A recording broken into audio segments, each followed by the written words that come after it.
네, 이제 어느 주부터 한 4주 정도 분별력이라고 하는 주제, 오늘 주보에 나왔죠. 가지고 시리즈 설교를 하려고 합니다. 분별력. 오늘 첫 번째 설교 제목 읽어봅니다. 시작. 이 혼돈의 세상 분별력이 필요하다. 예. 아마 여러분 이제 이런 분별력이 되는 것을 가지고 설교를 들어본 적은 아마 거의 없는 분들도 많으실 겁니다.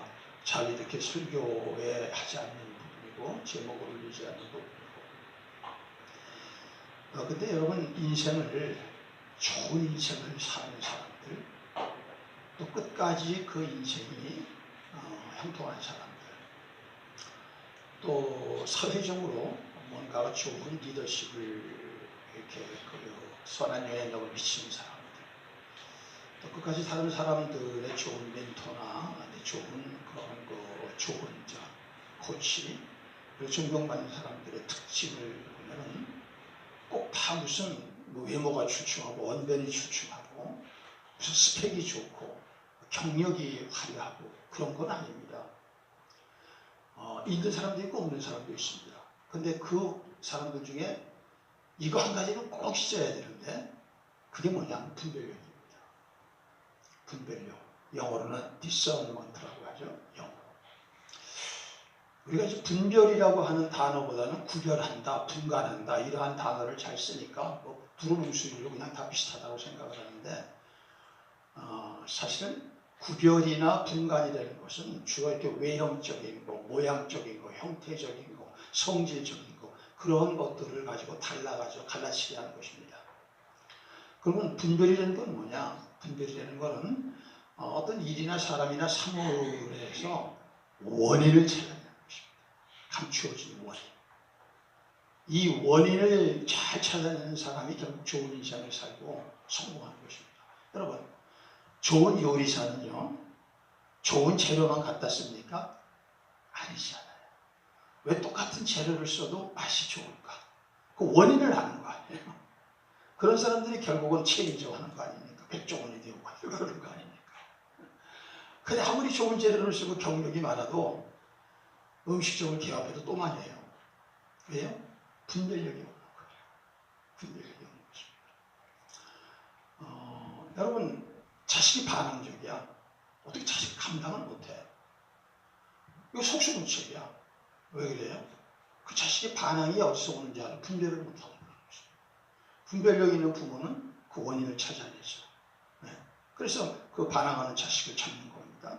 반항하는 자식을 변화시킬 수 있는 것이죠. 교회도 마찬가지입니다. 교회도 왜 안 세워질까? 그래도 뭔가 이게 원인이 있는 것입니다. 돈이 없어서가 아닙니다. 설교를 못해서가 아닙니다. 성도들이 어리석어서가 아닙니다. 다 훌륭합니다. 근데 안 세워지는 뭔가 원인이 있는 거거든요. 그걸 찾으면 부흥하는 겁니다. 여러분, 우리가 이 분별력을 갖기를 주 이름으로 축복하고 분별력을 소원하세요. 아마도 여러분들 기도 시간에 나에게 분별력을 주셔서 이런 기도 해보신 분들 거의 없을 겁니다. 가장 중요한 것을 가장 놓치고 있는 것이죠. 네. 우리는 그런 기도를 해야 됩니다. 우리는 그런 기도를 해야 돼요. 우리가 이제 잘 아는 목회자 중에서 라인홀드 니버라고 하는 목회자의 유명한 기도가 있습니다. 어떤 기도냐면 이런 기도입니다. 주여 우리에게 은혜를 내려주셔서 그리하여 바꿀 수 없는 일을 받아들이는 냉정함과 바꿀 수 있는 일을 바꾸는 용기를, 그리고 이 두 가지를 분별하는 지혜를 허락하여 주소서. 이게 유명한 기도 아닙니까? 라인홀드 니버의. 네, 우리는 앞으로 기도 시간에 분별력을 꼭 넣었으면 좋겠습니다. 그래 여러분들이 다 좋은 인생을 사시는 거예요. 그리고 리더로서 여러분들이 가정이나 일터에서 주위에서 좋은 영향력을 미칠 수 있고요. 그리고 마지막까지 이상스럽고 끔찍한 실패나 재앙이나 그런 거 안 당하는 것입니다. 그래서 분별력이라는 건 인생을 살아가면서 필수입니다. 필수.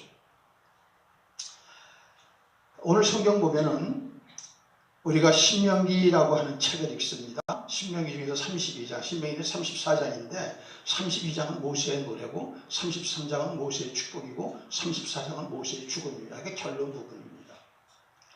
신명기는 어떤 책입니까? 창세기서부터 출애굽기, 레위기, 민수기, 신명기 5권을 모세오경이라고 그러죠. 이걸 토라라고 해서 유대인들은 모든 성경 중에서도 이것을 가장 권위 있게 여겼습니다. 이건 하나님의 직접적인 가르침이다. 모세를 통한 하나님의 직접적인 가르침이라고 해가지고 이건 절대적으로 신봉을 했습니다. 그 중에서도 오늘 신명기는 이게 가나안 땅에 들어가기 직전에 모세가 이 이스라엘 백성들을 정말 자기 몸에서 난 자식처럼 그렇게 여기면서 이들이 앞으로 가나안 땅에 들어가서 실패하지 않도록 교훈하는 그 엑기스를 모아놓은 책인데, 그래서 이것을 두 번째 언약이라고 그렇듯이 다시금 재언약을 해가지고 거기 가서는 망하지 않도록. 왜? 광야에서 망했지 않습니까? 1세대들 다 시체를 죽었잖아요. 해골 때도 다 죽었어요. 그리고 여호수아와 갈렙 빼놓고는 다 그랬단 말이에요. 그래서 오늘 이 신명기 32장은 그거를 노래 형태로 지었어요. 왜 노래 형태로 지은 건 뭐예요? 그냥 글로 쓴 거하고 노래 형태로 지은 건 어떤 게 오래 남을까요? 그렇죠. 오래요. 네. 무슨 뭐 하여가 같은 거, 허무가 같은 거, 그런 거 다 그런 거 아닙니까? 교훈 아닙니까? 그런 것이. 그래서 교훈으로 이렇게 이제 노래를 져서 모세가 노래하는 것입니다. 그런데 오늘 여기 보면은 이스라엘 백성들이 안타깝게도 가나안 땅에 들어가서 망할 거라는 것입니다. 진짜 망했죠, 여러분. 광야에서만 망한 게 아닙니다. 2세들이 들어갔고 여호수아 갈렙 들어갔지만 그게 들어가가지고 결국 시간이 좀 지났어요. 그리고 북왕국 이스라엘 망하고 남왕국 유대 망하고 나라 없이 1900년을 이 세계를 떠돌아다니는, 그래가지고 1948년 5월 14일 날 겨우 이제 다시 팔레스타인 땅으로 모이게 되는 것이죠. 그것이 국제 유엔의 결의에 따라서 이렇게 된 것이죠. 강대국 때. 그러니까 이런 어리석음이 이미 하나님께 예언이 되는 것입니다. 여러분과 저의 삶도 하나님 안에서 예언되어 있습니다. 예, 뭐 움츠고 뛴다고 되는 게 아니라 예언되어 있어요. 그래서 그분의 말씀을 귀히 여겨야 되고 그분의 음성을 들으려고 해야 되고 그분에 순종하려는 마음을 가지셔야죠. 그것이. 그런데 그럼 왜 망했느냐? 그 망하는 이유를 오늘 얘기하고 있습니다. 같이 한번 28절부터 한번 읽어보겠습니다. 시작. 그들은 모략이 없는 민족이라 그들 중에 분별력이 없도다. 만일 그들의 지혜가 있어 이것을 깨달았으면 자기들의 종말을 뭐 했으리라? 분별하였으리라. 결국 분별력이 없어서, 분별을 할 줄 아는 분별력이 없어서 망했다는 것입니다. 요거 한 단어로 정리해야 되는 것입니다. 그러니까 여러분과 저의 인생도 분별력이 없으면 망합니다. 뭐 아무리 난 안 망한다. 여러분, 우리가 안 망한다는 의지 가지고 안 망하는 게 아닙니다. 분별력 없으면 망하는 겁니다. 분별력이 없으면. 이스라엘 백성들은 하나님의 선택된 백성입니다. 그리고 약속의 땅 가나안 땅에 들어갔습니다. 왜 그런데 그 가나안 땅을 다 뺏겨버립니까? 나라 다 알고 세계를 떠돌아다닙니까? 그게 분별력이 없다 이것입니다. 여러분, 자기의 인생을 돌이키면서 설계들어보시죠. 내 지나간 인생, 오늘의 여러분 삶에 불만이 있다면 오늘 그것은 분별력의 부족함 때문이었을 것입니다. 여러분 인생이 하나님 왜 이런 인생을 살게 하셨을까? 너무 감사하다. 그것은 나에게 없던 분별력이 생겼기 때문일 것입니다. 문제는 지금도 그 분별력을 사용하고 있느냐는 것이죠. 앞으로도 그 분별력을 변치 않고 사용할 것이냐는 것입니다. 이 분별력. 분별력이라는 것은 우리 그리스도인들에게는 그러나 앞에 사실은 접두어를 하나가 붙이는 게 좋습니다. 영적 분별력이다. 그렇죠? 그냥 분별력은 세상에서 잘 살게 하는 것이지만 그러나 그것 갖고는 안 되는 것이죠. 왜? 우리는 성령으로 거듭난 사람이에요. 이 세상은 망하는 세상입니다. 이 세상은 완전히 불로 심판받고 파괴되고 모든 것이 무너지는 세상입니다. 그 안에서 세상에서 조금 잘 된 것 같고 목에 힘주고 의수되고 그거 갖고 다 된 줄 알았으면 철부지도 그런 철부지가 없는 것이죠. 우리는 예수 믿고 거듭나서 이 세상이 심판에 있는 것을 알지 않습니까? 그러니까 우리는 뭐예요? 영적으로 분별력이 생겨야 된다는 것입니다. 영적으로 분별력이 생겨야 되는 것입니다. 자, 그러면은 이 분별력은 왜 우리가 꼭 있어야 될까? 한 4가지를 생각해 보도록 하겠습니다. 첫째는 뭐냐 하면 이 세상이 너무도 이상해졌어요. 느끼시죠? 이 이제까지 살아온 세상하고 달라도 너무 달라지고 계속 좋은 쪽으로 달라져요? 나쁜 쪽으로 달라져요? 뭐가 뭔지 모르잖아요. 뒤죽박죽 혼자. 미래학자 최윤식 박사님은 그랬습니다. 혼돈, 이 단어처럼 오늘날의 한국교회를 잘 표현하는 단어가 없다. 지금 그 중에서도 제일 혼돈에 있는 것이 교회라는 것입니다. 교회는 수많은 이단들의 공격을 받았어요. 구원파, 그 다음에 통일교, 구원파, 신천지, 하나님의 교회, 전능신교, 또 앞으로 또 어떤 괴물 같은 게 나올지 모르죠. 여러분, 이 이단은요, 교회 믿음 없는 사람들을 상대로 하는 거예요. 믿음 없는 사람들은 그런 것이 관심도 안 갖습니다. 교회 나오기도 버거운데 그런 거 관심 갖습니까? 교회 안에 믿는다고 하는 사람들, 잘 믿는다고 하는 사람들, 성경 깨나 알고 기도 깨나 한다는 사람들이 이렇게 넘어가지 않습니까? 뭐가 부족해서? 분별력이 부족해서. 이상한 교리가 막 들어옵니다. 이상한 신학사상이 막 들어옵니다. 이상한 종말론이 막 들어옵니다. 이거 성도들은 뭘 어떻게 해야 될지 모릅니다. 왜냐? 목사들 자체가 뭘 어떻게 해야 될지 모릅니다. 이게 우리 목사들끼리 모이면 하는 얘기입니다. 목사들끼리 모이면은 목회 얘기를 안 합니다. 왜? 해야 답이 없기 때문에. 지금이 그런 시대입니다, 여러분. 여러분이 대통령 말을 믿습니까? 국회의장 말을 믿습니까? 대법원장 말을 믿습니까? 안 믿잖아요. 이 나라의 최고 통수권자들, 산부의 요인들, 국회의원들 말, 선생님의 말, 재벌의 말, 사회적 리더의 말, 심지어는 목회자 말도 안 믿잖아요. 왜? 그런 세상이 되어버린 것입니다. 혼돈, 혼란, 혼자. 그것이 오늘 현주소입니다. 이런 속에서는 무수한 사람들이 속임을 받고 또 속이고 살아갑니다. 대개 속이는 것이요, 속임 받은 사람들이 속인답니다. 왜? 원금 생각이 나서. 그 미국에 가거나 외국에 가면은요, 가가지고 자기가 당하면은 나중에 처음 오는 어리숙한 또 새로운 사람들 또 갖다 속여가지고서 원금 챙긴다지 않아요. 그게 계속 들어온다는 거 아닙니까? 그러니까 앞으로는 정신 바짝 차리고 사셔야 됩니다. 예. 모아서 유튜브나 주소 듣고서 많이 왔다 전파되면 안 됩니다. 예.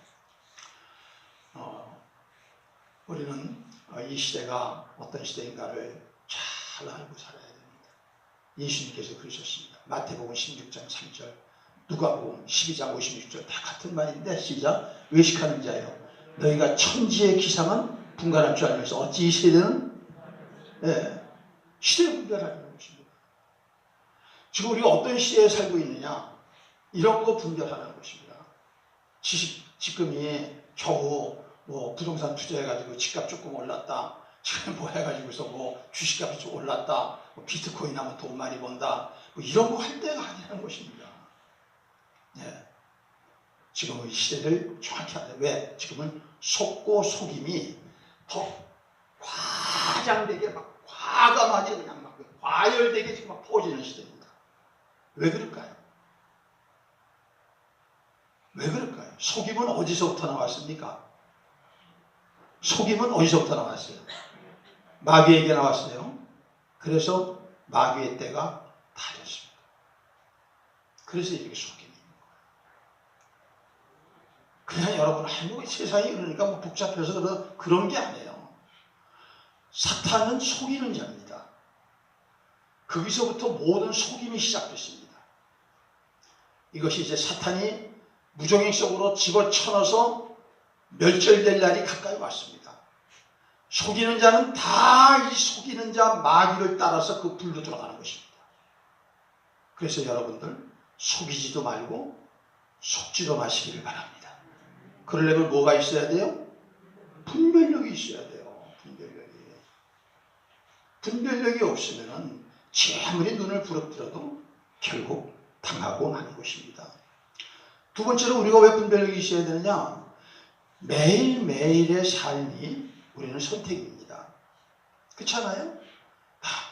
오늘도 몇 시에 일어날까? 아침에 뭐 먹을까? 옷을 뭐 입을까? 어떻게 올까? 이런 소소한 그 선택에서부터, 예를 들어서 이사를 어떻게 할까? 돈을 어떻게 관리를 할까? 집을 어떻게 할까? 뭐 이런 거 다 이게 선택 아니에요? 네. 그 사람들은 돈을 어떻게 투자할까? 그 선택이 그냥 머릿속에 꽉 찼죠. 일도 못할 정도로. 예. 중요하니까. 뭐 돈 중요한 건 사실이죠. 문제는 그것을 매일매일의 선택을 우리는 어떻게 하느냐 하는 것입니다. 자기 깐에는 자기가 똑똑하죠. 그래서 이렇게 하면 좋을 거야. 이렇게 하면 유익할 거야. 이렇게 하면 내가 목적하는 것이 이루어질 거야. 이렇게 생각을 합니다. 이스라엘 백성도 그러지 않았겠습니까? 그런데 그들은 놓친 게 있습니다. 뭐를 놓쳤을까요? 우리 같이 한번 살펴봅시다. 29절 시작. 만일 그들의 지혜가 있어 이것을 깨달았으면 자기들의 종말을 분별하였으리라. 종말을 분별하는 지혜가 없었어요. 종말. 이 종말이라는 건 무슨 말이냐? 꼭 역사의 종말보다도 어떤 일을 했으면 일에 대한 결과가 나오잖아요. 그거를 분별할 수 있는 지혜가 없었다는 것입니다. 투자했으면 어떻게 돼야 돼요? 투자했으면 투자한 것이 이익으로 돌아와야죠. 사업했으면 어떻게 해야 돼요? 이윤이 생겨서 성공해야 되는 거죠. 그렇죠? 자식을 교육했으면 자식이 좋은 자식이 돼야 되는 거 아니에요.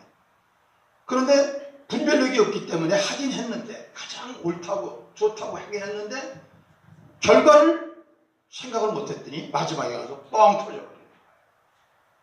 뻥 터져버려요. 한 장로님이 있어요. 교사였어요. 교사. 큰 교회 교사였어요. 근데 자기 자식 고등학교 3학년 때 못 나오게 했어요. 공부해야 된다고 뭐. 그리고 바깥에 와서 교인들이 장로님 자식을 갖다가 교회에 안 보내면 어떻게 해? 이렇게 이제 얘기를 하면은 아니 고3인데 공부하고 그 다음에 열심히 하면 되지. 좋은 학교 나와야 와서 하나님 영광 돌리잖아. 그 자식이 어떻게 됐을까요? 어느 날 대학 들어가서 아버지 더 이상 교회 얘기하지 마세요.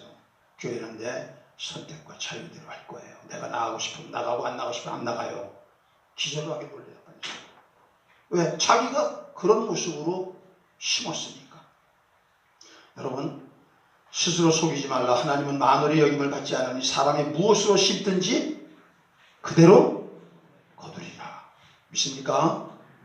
매일매일의 선택을, 매 순간의 선택을 엉망으로 하는 사람, 되는 대로 하는 사람, 충동적으로 하는 사람, 분별력 없이 하는 사람은 반드시 대가를 치르게 되는 것입니다. 반드시예요. 반드시. 왜 심은 대로 거두는 거는 이거 법칙이거든요.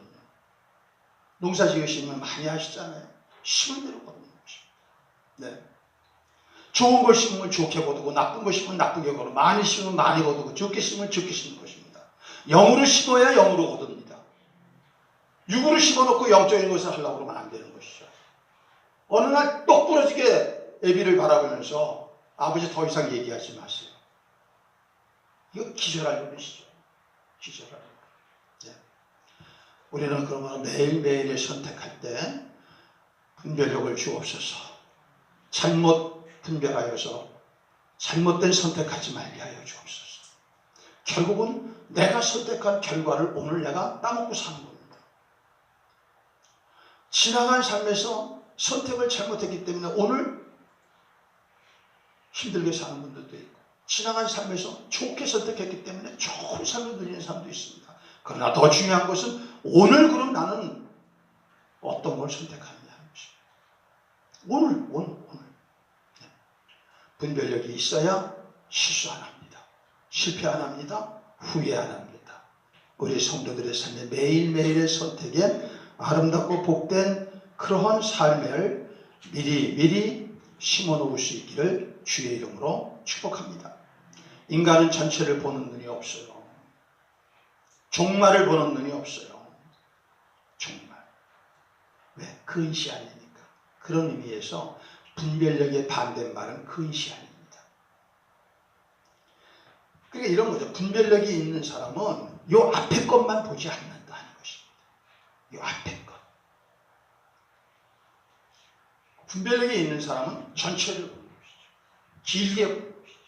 통으로 보는 것이죠. 하나님의 자녀는 이런 눈이 열려야 됩니다.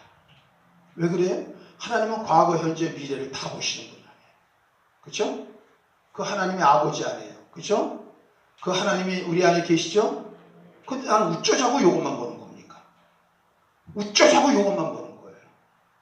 그러니까 쓰라리게 후회할 날이 오는 것입니다. 쓰라리게 비통하게.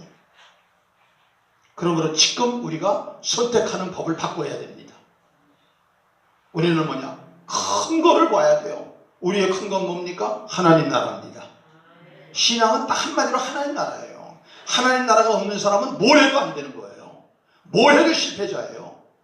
하나님 나라 속에서 우리가 선택하도록 우리 자꾸만 스스로 훈련하십시다. 그러면은 종말이 좋은 것입니다. 종말이 좋은 거예요. 지금 나빠도 좋아지는 것입니다. 예. 울며 씨를 뿌릴지라도 내가 어떻게 거두어요? 웃음으로 그단을 거두리로다. 할렐루야. 할렐루야. 세 번째로는 왜 우리가 분별력이 있어야 될까? 여러분, 그냥 편안하고 좋은 삶도 있지만 그보다 더 중요한 것은 예수 믿는 사람으로 하나님 나라 백성으로 제대로 된 삶을 살아야 되잖아요. 그래야 안 그래요? 우리 자식놈이 어느 날 돈 좀 벌었다고 막 가서 뭐 차 좋은 차 타고 뭐 사치하고 뭐 옷도 이상하게 배꼽 나오는 옷 입고 뭐 이거 달라붙은 레깅스인가 뭐 이런 거 입고 오더니 그냥 가가지고서 뭐 방탕하게 대낮에 술 먹고 가가지고서 그러고 낮에 돈 많다고 그러고서 과학은 부모가 그 보고 어떻습니까? 아, 내 자식 참 잘 키웠다 그럽니까? 참 부통이 터질 거 아니에요. 내가 이러려고 자식을 켜놨나. 우리를 구원하고 하나님이 우리를 공급하시고 인도하시고 지금까지 이렇게 이끌어주시고 천국으로 들으시는 약속 속에서 살게 하신 이유 왜 이렇게 하셨을까요? 제대로 살려는 것입니다. 하나님의 형상을 따라 창조된 모습으로 살려는 것입니다. 마귀의 형상으로 살지 말라는 것입니다. 귀신의 형상으로 살지 말라는 것입니다. 근데 제대로 살려면 분별력이 있어야 돼요. 어디서부터 어긋났나요? 창세기 3장에서부터 어긋났습니다. 창세기 3장에 그 완벽한 곳 에덴 동산에 아담과 하와가 있을 때 하나가 스물스물 잠입을 해들어왔습니다. 그 말을 겁니다. 하나님이 저 동산 중앙에 있는 나무의 실과는 따먹지 말라고 하다냐? 거짓말이다. 그거 따먹으면 네가 하나님이 된다. 죽지 않는다. 속았지 않아요. 거기서부터 잘못된 것입니다. 그러면서 그들은 하나님이 주시는 완벽한 삶을 포기하고 그걸 아주 우습게 알고 발로 차버리고 마귀가 주는 거짓된 유혹에 속아서 왜? 분별력이 없으니까. 그때서부터 비극은 시작됩니다. 죽음이 들어왔기 때문에 모든 후손이 죽습니다. 저주가 임했기 때문에 모든 후손이 저주입니다. 그래서 인생은 이렇게 된 것입니다. 제대로 된 삶은 못 삽니다. 그래서 예수님이 오셔서 우리를 죄를 용서하시고 본 모습으로 돌려놓으셨습니다. 단 완전한 게 아니라 영혼만. 이제는 이것을 시작으로 우리가 제대로 된 인생을 하나하나 만들어 가야죠. 그걸 성화라고 그러는 것입니다. 그럼 누가 관심이 있습니까? 어느 교인이 관심이 있습니까? 어느 집사님이 관심이 있습니까? 어느 권사님, 어느 안수 집사님, 어느 장로님, 심지어 어느 목회자가 관심이 있습니까? 다 구원은 따놓은 당상이다. 지옥은 안 간다. 그러고서는 여전히 자기가 자기 인생을 계획하고 살아가는 것입니다. 거기에 실패가 나오는 것입니다. 제대로 된 인생은 하나님이 디자인한 인생입니다. 그 인생을 살아가려면 여전히 우리는 사탄의 공격을 받고 있기 때문에 분별력을 가져야 될 것입니다. 사실 우리는 어떤 속에서 살아가는지를 잘 모릅니다. 그냥 교회 다니고 열심히 이렇게 뭐 예배 드리고 또 뭐 새벽 기도도 드리고 이렇게 되면은 뭐 잘 살 거다 이렇게 생각하는데 사실 그건 외형적인 거고 그 외형적인 거 안에 담는 내용적인 게 있어야 됩니다. 그 내용적인 거에 대해서 프랑스의 유명한 기독교 작가고 또 이제 목회자인 자크 기에는 이렇게 말합니다. 분별이라는 것은 이것과 저것 중에 하나를 고르는 게 아니라 세겹으로 쌓인 어두움, 즉 삼중적 어두움. 첫째, 하나님이 보여주시지 않고 명령하시는 것. 둘째, 사단이 자신을 숨기고 유혹하는 것. 셋째, 자신의 속마음조차 모르는 상태에서 자기가 하는 행동이 얼마나 심각해진지도 모르는 것. 이 세 가지 사이에서 그에게 들려오는 목소리의 정체를 밝혀 구별해낸 것이다. 그러니까 우리는 삼중적인 어두움 속에 살고 있다는 거예요. 첫째는 뭐냐? 하나님이 이걸 해라고 명령하셨지만 하나님이 보여요, 안 보여요? 만져져요, 안 만져져요? 그러니까 역시 어두움. 내 앞에서 딱 나를 갖다가 딱 어깨를 잡고 내 손을 잡고 이거 해! 그러면 얼마나 시원하겠어요? 우리 그럴 때 있죠. 너무 답답할 때. 자, 두 번째는 뭐냐? 하나님이 명령을 하셨어요. 근데 그거를 교묘하게 속여버려서 우리를 망하게 유혹하는 사탄의 그 권세가 있다는 것입니다. 그거에 속는 거예요. 얼마나 많이 속습니까? 그게 기복주의, 율법주의, 신비주의, 아직도 계속적으로 물질, 과학 이런 걸 신봉하고 그런 게 다 뭡니까? 분별력이 없어가지고 사단에게 속는 것입니다. 그런데 그보다 더 나쁜 게 있습니다. 세 번째, 정말로 내 속에 있는 것이 뭔지 모르는 것입니다.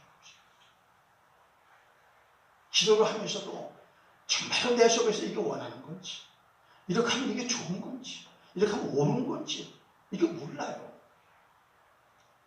그래서 기도가 그렇게 어려운 것입니다, 여러분. 기도가 여러분, 기도하면 점점 쉬워지던가요? 그건 아직 기도를 모르는 분들이에요. 기도는요, 사실 할수록 어려워져요. 왜 그런 줄 압니까? 더 하나님의 깊은 것으로 들어갑니다. 근데 이게 구별이 잘 안 되는 거예요. 우리는 처음에는 이렇게 합니다. 나쁜 것과 좋은 것 사이에서 구별해요. 그거 쉽습니다. 선과 악에서 구별하기 쉬워요. 그렇잖아요? 성경에 다 나와 있잖아요. 그런데 점점 신앙이 좋아져요. 신앙이 깊어져요.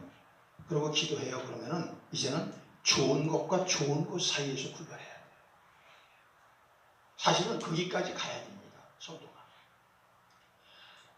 여전히 성도가 아직도 나쁜 것과 좋은 것 사이에서 구별하는 차원에서 머물러 있다면 조금 어린 거예요. 아직 유치한 겁니다. 왜 그래요?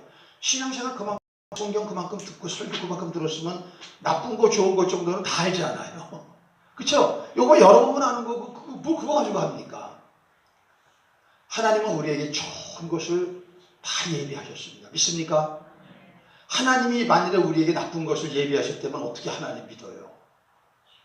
그래서 가장 좋은 은사, 가장 좋은 것들이 하늘로부터 빛들이 하나님에게서 온단 말입니다. 문제는 좋은 것과 좋은 것 사이에서 우리는 구별을 해서 더 하나님께 영광 돌리는 삶을 살아야 되는 것이죠. 자, 좋은 것이 옛날에는 나 하나 밥 먹는 거였어. 밥도 못 먹는 사람이었으니까. 그런데 좋은 것과 좋은 것은 나만 좋은 것이 아니라 내 주위도 배부르게 하는 게 더 좋은 거 아닙니까? 그보다 더 좋은 건 뭡니까? 더 많은 지역을, 더 많은 세계를 배부르게 하면 더 좋은 거 아닙니까? 그런 것은 여러분 쉬운 게 아닙니다. 분별력이 깊어져야만 나오는 거예요. 근데 우리는 근시안이 돼가지고 요거밖에 못 보는 거예요. 요거밖에. 그리고 우리 안에 뭐냐? 우리 속에 이상한 게 있어요. 교회에서 문제가 났습니다. 목회를 하는데 무슨 문제가 났냐면 자꾸만 돈 문제 때문에 교인들이 시험이 드는 거예요. 뭐 어려워서 돈을 빌려줬는데 돈을 떼이고 막 그런 거죠. 몇 달치는 잘 내다가. 그러니까 이제 막 이제 서로 이제 비난하는 것이죠. 도와줬는데 그냥 저렇게 배신 때리고 그랬다고. 그래가지고 그걸 갖다 계속 교회가 얼마나 소란스러워요. 한두 건이 아니고. 기도하고 가만히 봤어요. 왜 자꾸만 이런 일이 터질까? 다른 것이 아니에요. 돈을 만일에 성도들끼리 안에서 돈을 너무 많이 힘들어서 빌려줬다고 칩시다. 그러면 꼭 내가 빌려준 거에 대해서 대가를 받아야 돼요. 대가 바라지 않고 빌려줘야 돼요. 이자 받아야 돼요? 안 받아야 돼요? 그거 내가 빌려줬다고 떠벌어야 돼요? 안 떠벌어야 돼요? 다 그거가 다 들어가 있는 거예요. 내가 빌려줬어요. 내가 누구 어려워서 빌려줬다. 자기 허영이죠. 자기. 그걸 명분으로 했어요. 근데 사실은 뭐냐? 은행 이자는 연 2%야. 빌려준 거는 연 10%야. 자기 안에 뭐가 있는 거예요? 욕심이 있는 거죠. 그것 때문에 문제가 생긴 거죠. 원인. 그래서 교회에다가 이렇게 얘기를 했어요. 어느 날 설교하면서 성경을 신명기에 나오거든요. 형제들끼리 이식받는 것은 이거는 악한 짓이다. 성경에서 금하는 거다. 하지 마라. 주려면 그냥 주어라. 그리고 받을 생각 하지 마라. 그리고 띄었다고 나다 하려면 주지 말아라. 그건 아주 강단에서 강력하게 선포했어요. 싹 없어졌어요. 뭐예요? 원인. 자기 안에 있는 원인을 못 보는 겁니다. 우리가 이런 세계 속에서 세 가지 삼중적 어둠 속에서 살고 있다는 것을 자기를 분별해야 가장 힘든 게 자기 분별하는 겁니다. 믿습니까? 남이 분별하는 건 쉬워요. 그런데 자기를 분별하는 게 어려워요. 사실은 남을 분별하지 않죠. 남을 판단하죠. 여기서 잠깐 판단과 분별에 대해서 뭐가 다른지를 말씀드리면요. 판단과 분별은 비슷한 것 같은데 다릅니다. 판단은 나쁜 겁니다. 악한 겁니다. 하면 안 됩니다. 하면 죄입니다. 야고보서 4장 11절 12절입니다. 시작.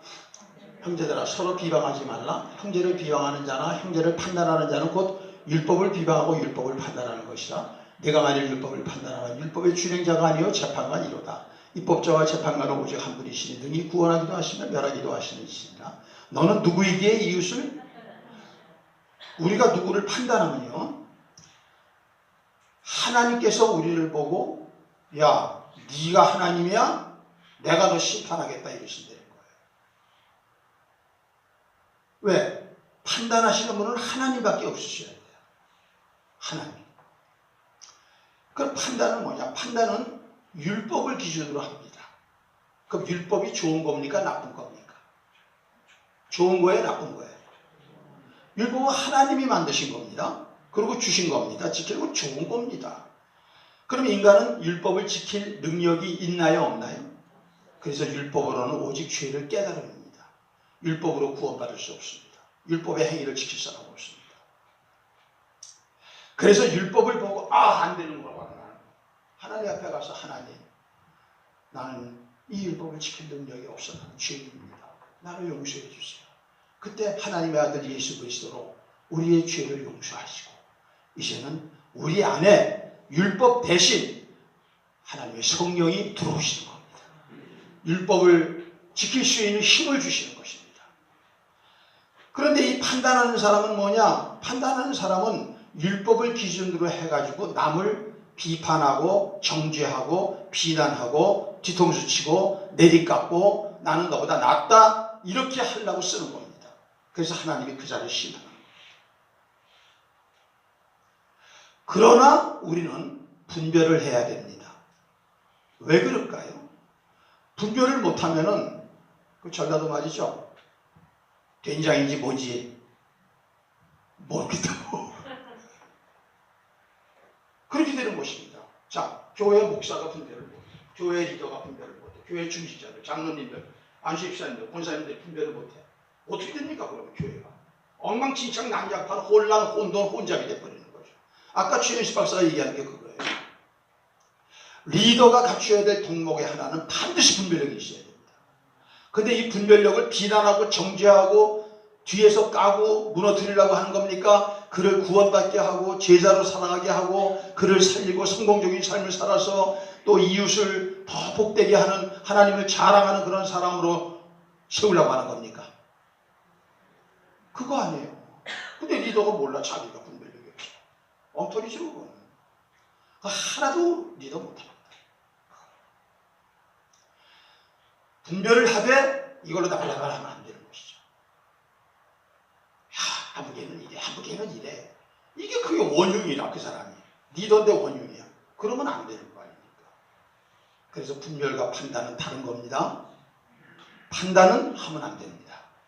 분별은 해서 그 사람을 세우기 위해서. 그런 의미에서 분별은 사랑이 있는 거고 판단은 사랑이 없는 것입니다. 이게 분별의 기준이 될 수 있는 것이죠. 그렇습니다. 그러므로 우리는 제대로 된 삶을 살아서 하나님께 영광을 돌려야 합니다. 제대로 된 삶을 살 때 우리는 세상의 빛이요, 세상의 소금이요, 세상의 등대가 됩니다. 아멘. 우리 그렇게 살아갈 수 있기를 주의 이름으로 축복합니다. 여러분 한 분 한 분이 세상에서 등불이 되고 세상에서 소금이 되고 빛이 되셔야 돼요. 그러려면 여러분이 분별할 줄 아셔야 돼요. 분별이 없이는 마음은 원이로되 할 수가 없는 것입니다. 자, 네 번째입니다. 네 번째. 왜 우리는 분별하고 살아가야 되느냐? 마지막을 몰라. 마지막. 세상 마지막에는요, 우리 예수님께서 오십니다. 근데 그냥 오시지 않습니다. 예수님께서 일단에 하나님의 군대를 데리고 옵니다. 하나님의 제사장들을 데리고 옵니다. 하나님의 재판자들을 데리고 옵니다. 그게 누구냐? 그게 바로 알곡들입니다. 그 사람들이 와서 세상을 심판합니다. 만일에 이 세상에 심판이 없다면 이 세상은 코미디입니다. 이 세상은 이렇게 살 필요가 없는 것이 교회 다닐 필요도 없습니다. 그러나 이 세상 모든 인생은 그 살아온 거에 대해서 잘한 거, 잘못한 거, 죄악된 거, 선한 거, 이 모든 것에 대하여 최후의 심판이 있다고 성경은 기록되어 있습니다. 분별하지 못하는 사람은 거기까지 못 갑니다. 거기까지 못 가는 거예요. 다 주저앉아 버리는 거예요. 그 안에서. 앞으로 세상이 더 미쳐 돌아가겠죠. 미쳐 돌아가는 것뿐만이 아니라 우리의 생명도 위협을 받도록 강요받겠죠. 신앙을 버리지 않으면 우리는 때로는 순교해야 될지도 모르는 상황에 들어가겠죠. 그런데 육체밖에 몰라. 눈에 보이는 것밖에 몰라. 이런 사람들은 100% 가서 배도하게 되어 있습니다. 결국은 분별하는 사람만 마지막에 고난은 잠깐, 영광은 중한 거, 영원한 것. 그렇죠? 눈에 보이는 세상은 잠깐, 안 보이는 세계가 영원한 것. 이 분별해서 마지막 승리하는 것입니다. 분별력, 선택의 여지가 없습니다. 분별력. 이 분별력이 말입니다. 구약에서는 174회가 기록이 되어 있어요. 여러 가지 단어, 분별이라는 똑같은 단어가 아니라 아주 코이노니아 그러면 코이노니아라는 게 뭐 교제, 사귐, 나눔, 연합, 뭐 기쁨, 뭐 그게 뭐 구제 여러 가지 뜻이 있잖아요. 30가지 뜻이. 그렇듯이 이 분별력이라고 하는 단어에도 많은 뜻이 있습니다. 분별은 단어는 뭐 가서 지혜, 명철, 슬기, 또 뭐 이제 예지력, 또 뭐 통찰력, 아주 많은 단어로 174회가 기록되어 있어요. 그런데 말입니다. 신약에 들어오면은 이게 한 7군데밖에 기록이 안 되어 있어요. 7 서간에밖에. 그러니까 전부 해봐야 한 10개가 안 되는 것 같아요. 전부 해. 제가 이제 세어봤는데, 제가 뭐 성경학자라고 전체를 마태복음서도 그까지 할 시간은 없어 못했지만, 한 7군데에서, 그 서신서나 뭐 이제 이런 것, 복음서에서 전부 한 10개 정도? 그 정도밖에 되지 않아요. 참 이상하다 그랬어요. 왜 그럴까? 근데 그게 왜 그럴까? 그 이유를 생각을 해봤어요. 구약 사람들은 분별을 할 수 있는 힘이 없었어요. 분별해야 되는 도구는 갖고 있었는데 자기 스스로 분별하는 힘이 없었다고요. 분별은 누구만이 하실 수 있다고 그랬어요, 제가? 하나님. 신약에 들어오면은 예수님이 그걸 위해, 그 예수님의 삶이 하나의 뭐예요? 분별의 기준 아니에요. 그분의 말씀과. 그런데 그분이 이제 어디로 들어오셨어요? 어디로 들어오셨어요? 우리 안에 들어오셨어요? 그러면 우리가 분별할 수 있는 힘이 생긴 거예요? 안 생긴 거예요? 생긴 거예요. 그래서 신약에는 분별에 대한 얘기가 별로 없습니다. 이제 앞으로 이제 다음 주부터 신약을 통해서 우리가 분별해야 될 중요한 것들에 대해서 어떻게 분별을 할 수 있는가, 그 능력이 어떻게 오는가 배우게 될 거예요. 왜?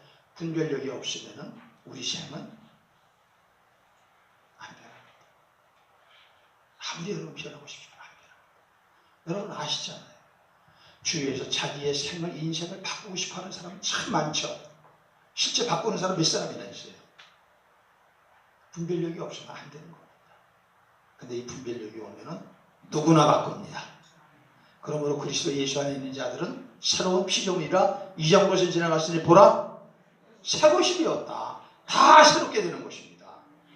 우리는 그렇기 때문에 분별력을 이미 선물 받은 사람입니다. 예수 믿을 때 성령 안에서 선물 받았습니다. 문제는 이것을 잘 모릅니다. 그것보다 더 눈앞의 것만 보는 잘못된 욕심에 사로잡힌 거예요. 그리고 무당을 섬겨도 그런 복은 받는 걸 가지고 예수 믿고 받았다고 착각하는 거예요. 아닙니다. 무당한테도 그런 복 받는 사람이 있습니다. 예. 그것이 복의 기준은 아닙니다.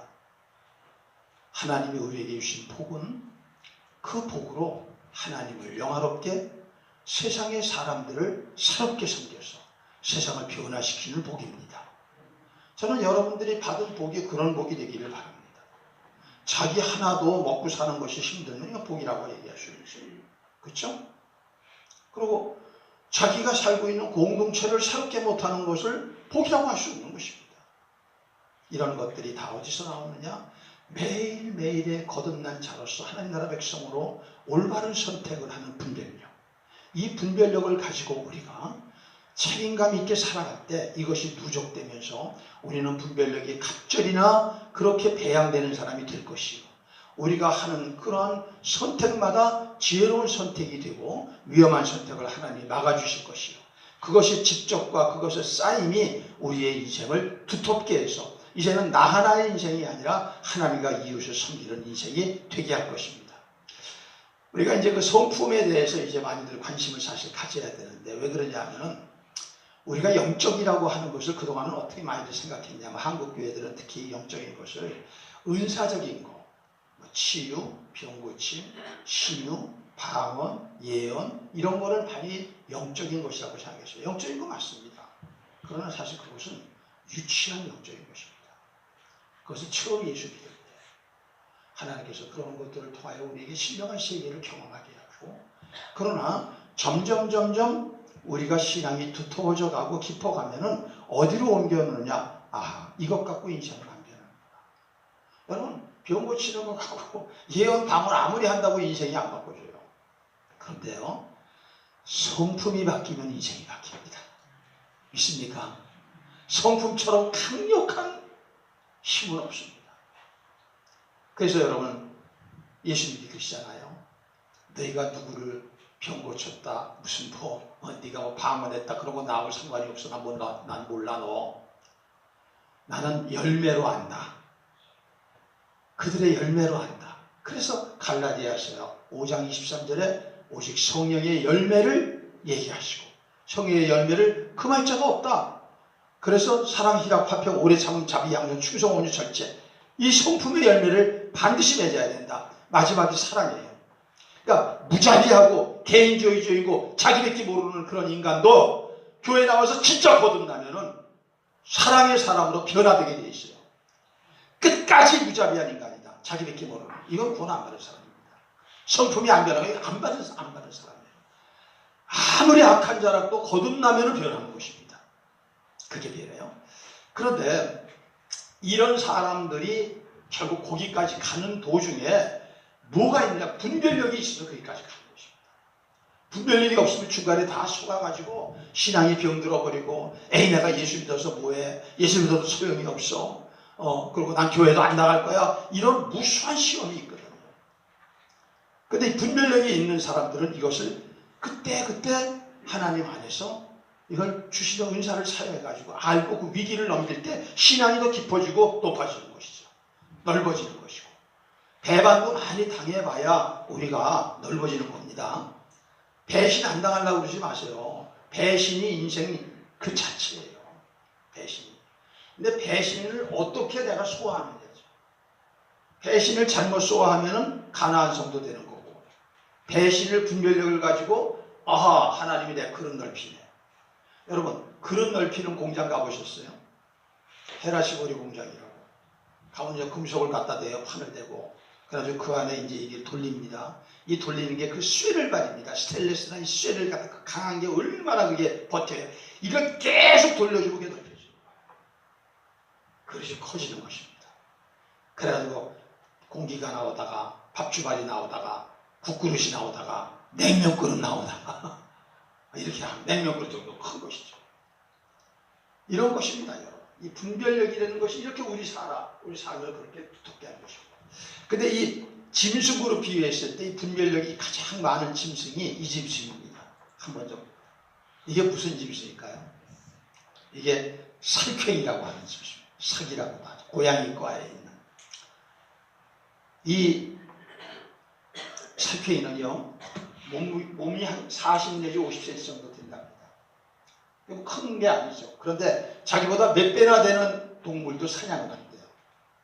이거 왜 이렇게 사냥을 잘하냐?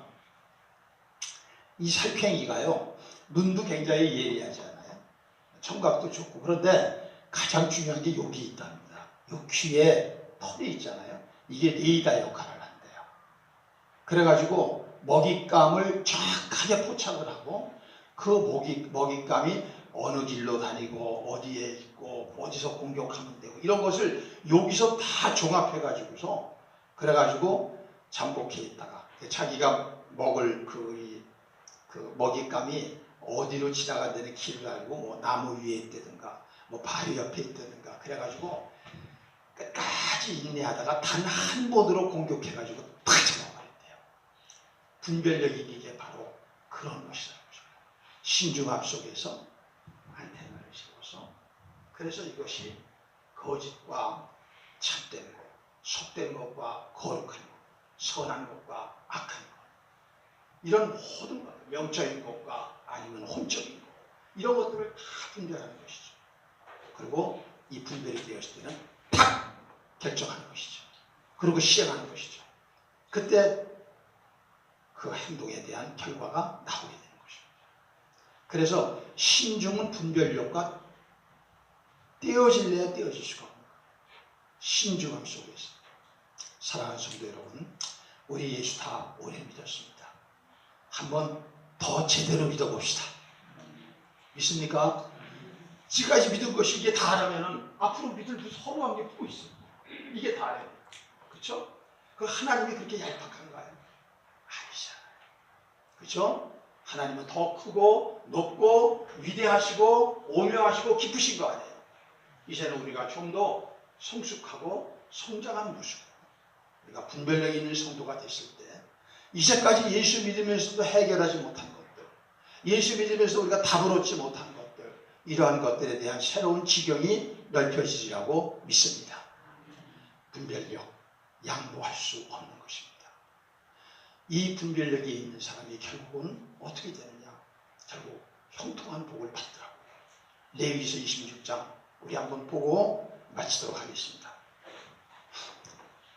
자, 3절 시간 없으니까 3절로 한번 띄워줘 보세요. 자, 너희가 내 규례와 계명을 준행하며, 자, 이 속에서요, 내가 너희에게 철따라 비를 주리니 땅은 그 산물을 내고 밭의 나무는 열매를 맺으리라.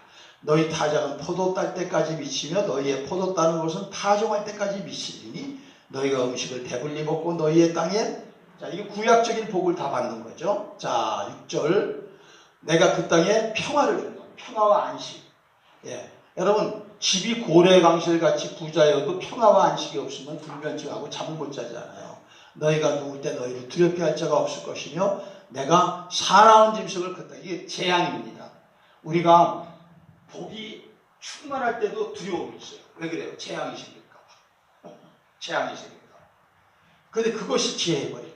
칼, 전쟁 너희의 땅에 두면 너희의 원수들을 쫓으니 그들이 너희 앞에서 칼에 엎드려질 것이다. 8절 시작. 또 너희 다섯이 백을 쫓고 너희 백이 만을 쫓으니 너희 대적들이 너희 앞에서 순종하는 사람은요 소수력도 다수를 이기고 약한 자력도 강한 자를 이긴대요.